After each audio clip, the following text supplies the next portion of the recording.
السلام علیکم ورحمۃ اللہ وبرکاتہ۔ معذرت خواہوں، اوپر ٹوپی نیٹ ورک کی پرابلم کی وجہ سے درمیان میں کچھ پریشانی آئی، انشاءاللہ اب نہیں آئے گی، اللہ تعالیٰ سے امید ہے، کیونکہ وائی فائی بند ہو گیا تھا اور انورٹر ہمارے وہاں بند ہے اور انورٹر سے کنیکٹ کیا گیا ہے۔ ان الحمد للہ نحمده ونستعینه ونستغفره ونعوذ بالله من شرور انفسنا ومن سیئات اعمالنا، من يهده الله فلا مضل له ومن يضلله فلا هادي له، ونشهد ان لا اله الا الله وحده لا شريك له، واشهد ان محمدا عبده ورسوله، اما بعد فان خير الحديث كتاب الله وخير الهدي هدي محمد صلى الله عليه وسلم، وشر الأمور محدثاتها وكل محدثة بدعة وكل بدعة ضلالة وكل ضلالة في النار۔ أعوذ بالله من الشيطان الرجيم، واعبدوا الله ولا تشركوا به شيئا وبالوالدين إحسانا۔ محترم سامعین، حقوق العباد اس عنوان پر مسلسل دروس چلیں گے، جس کا ایک پروگرام آپ کے سامنے پیش کیا گیا ہے۔ اس حقوق العباد کے تحت 9 عنوان پر انشاءاللہ گفتگو ہوگی۔ آج بروز سنیچر 5 ستمبر سے لے کر کے 14 ستمبر تک انشاءاللہ جاری رہے گا۔ محترم سامعین، حقوق العباد یہ بہت اہم ہے، اسے جاننا اور پہچاننا یہ بھی انتہائی ضروری ہے۔ آج جو آپ کے سامنے جس عنوان پر کچھ باتیں پیش کرنی ہے وہ ہے والدین کے حقوق۔ والدین کے حقوق یہ اتنے اہمیت کے حامل ہے کہ اس سے آج ہمارے نوجوان ناشنا ہے، اور والدین کے حقوق کی جب بات کی جاتی ہے، جب والدین کے حقوق کی بات کی جاتی ہے تو صرف سگے باپ اور سگی ماں ہی نہیں، بلکہ والدین کے ساتھ جتنے بھی لوگ تعلق رکھتے ہیں وہ سارے کے سارے لوگ اس میں داخل ہو جاتے ہیں۔ آپ کے سامنے ایک حدیث پیش کر کے میں بات کو آگے بڑھاتا ہوں۔ ایک حدیث اللہ کے رسول صلی اللہ علیہ وسلم نے فرمایا، ان من ابر البر ان يصل الرجل اهل ود ابيه بعد ان يولى الاب۔ صحیح مسلم کی روایت کہ اللہ کے رسول صلی اللہ علیہ وسلم نے فرمایا، والد کے چلے جانے کے بعد اس کی بہتر فرما برداری یہ ہے کہ اس کا بیٹا اس کے دوستوں کے ساتھ تعلق قائم رکھے۔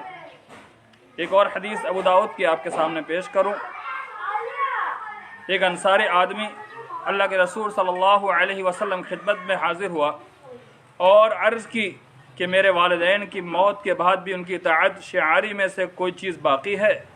آپ صلی اللہ علیہ وسلم نے فرمایا، ہاں 4 باتیں باقی رہتی ہیں، ان میں سے ایک پہلی ان کے حق میں رحم و کرم اور مغفرت و بخشش کی دعا کرنا، نمبر 2 ان کے وعدے پورے کرنا، نمبر 3 ان کے دوستوں کی عزت کرنا، نمبر 4 ان کی وجہ سے قائم رشتوں کو جوڑے رکھنا، یعنی والدین کی جانب سے جتنے رشتہ دار ہیں ان سارے کے سارے رشتہ داروں کے ساتھ تعلقات کو برابر رکھنا، اور جتنی عزت اور وقار جتنے ہم اپنے والدین کے سگے والدین کے ساتھ حسن سلوک کرتے ہیں، اسی طرح سے والدین کے رشتہ دار، ان کے بھائی، ان کی بہنیں، ان کے سے لگتے جتنے بھی رشتے ہیں وہ سارے کے سارے رشتہ داروں کے حقوق ہم پر عائد ہوتے ہیں۔ یہ ابو داؤد کی روایت صاف طور پر ہمارے سامنے واضح ہیں۔ یہ دو روایت آپ کے سامنے پیش کرنے کا مقصد یہ ہے کہ والدین کے ساتھ حسن سلوک کرنے میں، والدین کے ساتھ لگتے جتنے بھی رشتہ دار، ان کے ساتھ تعلقات والے، والدین کے دوست احباب، والدین کے ساتھ ان کے ہر معاملے میں، پریشانی کی حالت میں، خوشی کی حالت میں، ہر اعتبار سے والدین کو ساتھ دینے والے، ان سارے کے سارے لوگ یہ حقوق ہم پر عائد ہوتے ہیں۔ دیکھیے قرآن مجید فرقان حمید کے اندر اللہ رب العالمین نے والدین کے تعلق سے کتنی اہم باتیں فرمائی، اور اللہ رب العالمین نے قرآن مجید کے اندر جہاں پر اپنا تذکرہ کیا، اس تذکرے کے بعد اللہ رب العالمین نے اپنے بندوں میں سے سب سے زیادہ جس کا تذکرہ کیا وہ والدین کا تذکرہ کیا۔ میں نے آپ کے سامنے آیت تلاوت فرمائی، وَاعْبُدُوا اللَّهَ وَلَا تُشْرِكُوا بِهِ شَيْئًا وَبِالْوَالِدَيْنِ إِحْسَانًا۔ اللہ رب العالمین نے کہا کہ تم اللہ کی عبادت کرو اور اس کے ساتھ کسی کو شریک نہ ٹھہراؤ، وَبِالْوَالِدَيْنِ إِحْسَانًا، اور اس کے بعد اللہ رب العالمین نے فوراً یہ بات کہی کہ اپنے والدین کے ساتھ حسن سلوک کرو، ان کے ساتھ اچھے معاملات کرو، ان کے ساتھ اچھائی سے پیش آؤ۔ اللہ رب العالمین اپنے کلام پاک میں ارشاد فرماتا ہے، وَقَضَىٰ رَبُّكَ أَلَّا تَعْبُدُوا إِلَّا إِيَّاهُ وَبِالْوَالِدَيْنِ إِحْسَانًا۔ اللہ رب العالمین فیصلہ کرتا ہے، تیرا رب فیصلہ کرتا ہے، اللہ تعبدوا الا ایاہ، کہ اس کے خاص کر اسی کی عبادت کرو، وبالوالدین احسانا، اور والدین کے ساتھ اچھا سلوک کرو، والدین کے ساتھ اچھے معاملات کرو، ان کے ساتھ اچھائی سے پیش آؤ۔ اما یبلغن عندك الكبر احدهما او كلاهما فلا تقل لهما اف۔ اللہ رب العالمین نے ارشاد فرمایا اگر ان دونوں میں سے کوئی ایک یا دونوں بڑھاپے کو پہنچ جائے، ایک عمر کو پہنچ جائے، اور بچے کی عمر اتنی ہو جائے کہ اس کے پاس قوت آ جائے، کمانے لائق ہو جائے، اس کے ہاتھ میں گھر کا خرچ آ جائے، تو اس حالت میں وہ اپنے والدین کے ساتھ اف تک نہ کہے، فلا تقل لهما اف، اس پر اف بھی نہ کرے، یعنی اس کو جھڑکے بھی نہ، اس پر ذرہ برابر بھی آواز بلند کر کے نہ پیش آئے اس کے ساتھ، ولا تنہرهما، اس کو جھڑکے بھی نہ، وقل لهما قولا کریما، اللہ نے کہا ان کے لیے کریم، اچھی باعزت باتیں کیا کرو، اچھی باتیں کیا کرو، ان کے ساتھ عزت و احترام کے ساتھ بات کیا کرو۔ واخفض لهما جناح الذل من الرحمة وقل رب ارحمهما كما ربياني صغيرا، اور ان کے لیے اپنے بازو کو جھکا دیا کرو، یعنی ان کے ساتھ بڑی نرمی سے پیش آؤ۔ اگر بازو جھکانا ایک مطلب یہ بھی ہوتا ہے کہ اگر اتنے بڑھاپے کو پہنچ جائے کہ ان کو سہارا دینا پڑ جائے تو سہارا بھی دے دو، اور وقل رب ارحمهما كما ربياني صغيرا، ان کو دعا دیتے رہو، کہو وقل رب ارحمهما، اے میرے پروردگار ارحمہما، تو ان دونوں پر رحم فرما، والدین کے اوپر رحم کر، اما ابا پر رحم کر، کما ربیانی صغیرا، جیسا کہ انہوں نے بچپنے میری پرورش کی۔ دیکھیے کتنی بڑی چیز ہے کہ بچپنے میں پرورش جو کی ہے اس کے عوض میں اللہ رب العالمین نے ہمیں جملہ سکھلایا کہ ہم ان کے لیے رحمت کی دعا کرے، اس لیے کہ اللہ رب العالمین کی رحمت یہ اتنی اہم چیز ہے۔ اللہ کے رسول صلی اللہ علیہ وسلم سے کہا جاتا ہے کہ کیا آپ بھی اللہ کی رحمت کے بغیر جنت میں نہیں جا پائیں گے؟ اللہ کے رسول صلی اللہ علیہ وسلم نے فرمایا میں بھی نہیں جا سکتا، یعنی اللہ کی رحمت کی ہمیں انتہائی زیادہ ضرورت ہے، تو اپنے والدین کے لیے ہم اللہ رب العالمین سے رحمت کی دعا کرتے رہیں۔ وقل رب ارحمہما کما ربیانی صغیرا، کہ اللہ رب العالمین نے کہا کہ اپنے والدین کے لیے رحمت کی دعا کیا کرو۔ ان چند آیتوں کے اندر والدین کے چند حقوق پیش کیے گئے، ان میں پہلا حق جو پیش کیا گیا، اللہ نے کہا ان کے ساتھ اچھائی کا معاملہ کرو، اچھائی سے پیش آؤ۔ دوسرا یہ کہا ان کے ساتھ زبان درازی بھی نہ کرو، ان کو جھڑکو بھی نہیں، چوتھا حق، اور ایک حق یہ کہا کہ ان کے لیے دعا کرتے رہو، ان کے لیے دعا کرتے رہو۔ سورہ لقمان میں اللہ رب العالمین نے بہت بہتر انداز میں کچھ نقشہ کھینچا، وَوَصَّيْنَا الْإِنسَانَ بِوَالِدَيْهِ حَمَلَتْهُ أُمُّهُ وَهْنًا عَلَى وَهْنٍ وَفِصَالُهُ فِي عَامَيْنِ أَنِ اشْكُرْ لِي وَلِوَالِدَيْكَ۔